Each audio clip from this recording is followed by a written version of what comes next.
नमो बुद्धाय. जय भीम.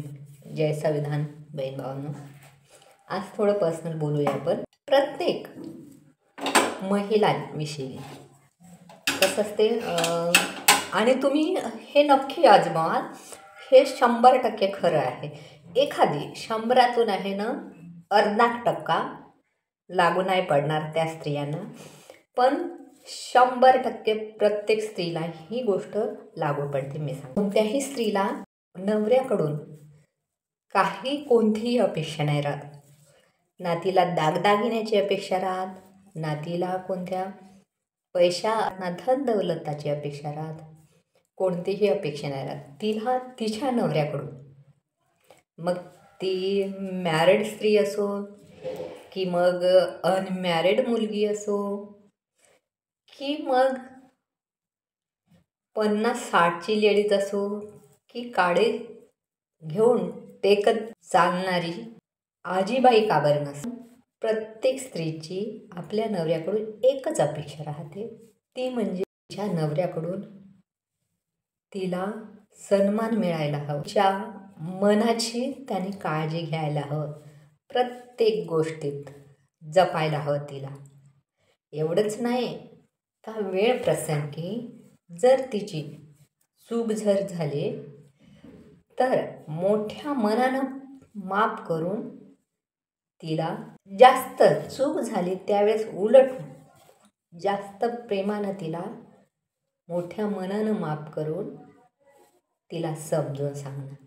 कारण का म्हटलं ना, 100% स्त्रियांना ही गोष्ट लागू पडते, फक्त 0.5%. पण तसे बघतच आहोत, अशी कोणतीच महिला नाही की तिला वाटत नाही का तिच्या नवऱ्याकडून तिला प्रेम नाही मिळायला पाहिजे. प्रत्येक स्त्री आपल्या नवऱ्याकडून प्रेम मिळायला हवं त्याच्यासाठी झुरते, तिचा सन्मान व्हायला हवं त्याच्यासाठी झुरते, ना की नवऱ्याकडून दागदागिने, पैसा, धन दौलत याच्यासाठी. ह्या गोष्टी कधी येते, ज्यावेळेस तिच्याकडे दुर्लक्ष होते, अपवाद म्हणून मग त्या गोष्टीचा ती त्या नवऱ्यावर जबरदस्ती करते, जिद करते, भांडण करते, फुकते, आदळआपट करते आणि जे तिला करू वाटते ते करते. रिझन काय राहते, हे राहते रिझन राहते का तिचा सन्मान, तिला साथ, तिचं मन जपणं. कारण प्रत्येक स्त्रीचं रोम पुरुषाचं वेगळं आहे. एखादी पुरुष जसा 0.5% महिलांना ह्या गोष्टी लागू नाही पडत, तसं एखादी पुरुष महिलेचं तेवढ्या याने हे करते नाही. तर जास्तीत जास्त पुरुष आहे ना या गोष्टी समजूनच नाही घेत तिच्या. त्यांना असं वाटते की ही अशी जिद करते, ही नेहमी मनमानी करते, नेहमी असं करते, नेहमी तसं करते. तिला तिचं मन खुश ठेवण्यापेक्षा फक्त शब्दानं आणि प्रामाणिकपणे साथीनं भरभरून तिला हे करा, सन्मानानं तिला जगवा. बघा, तिला ह्या गोष्टी काहीच नाही, कोणत्याच गोष्टीची तिची अपेक्षा नाही.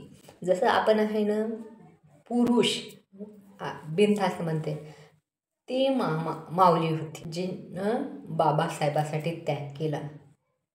मी हे म्हणते ते महापुरुष होते, त्यांनी स्त्रियांच्या सन्मानासाठी पाहिजे तेवढ्या खस्ता खाल्ल्या. असंच बाबासाहेबांनी हे ना रमाईचं मन जपलं, स्वागत केलं, सन्मान केला.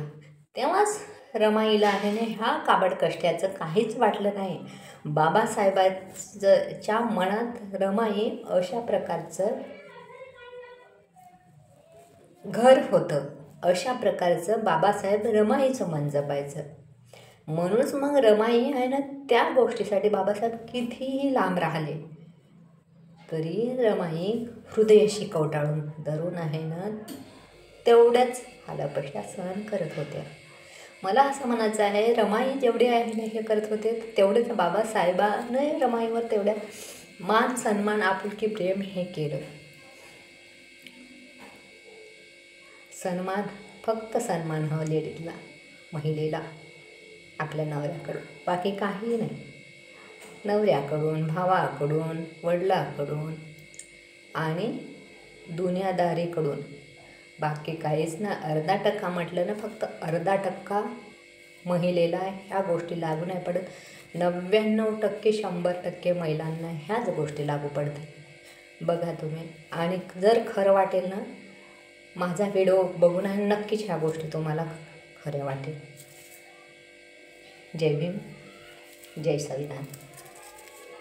आणि होय, ही मी मनगडन कहाणी नाही, तर ही रिअल गोष्ट मी आज ताजी अनुभवलेली आहे. ते मी आपल्याला सांगत आहे. हीच दुनियादारी आहे. आणि खरंच महिलांचं मन जपणं खूप गरजेचं आहे.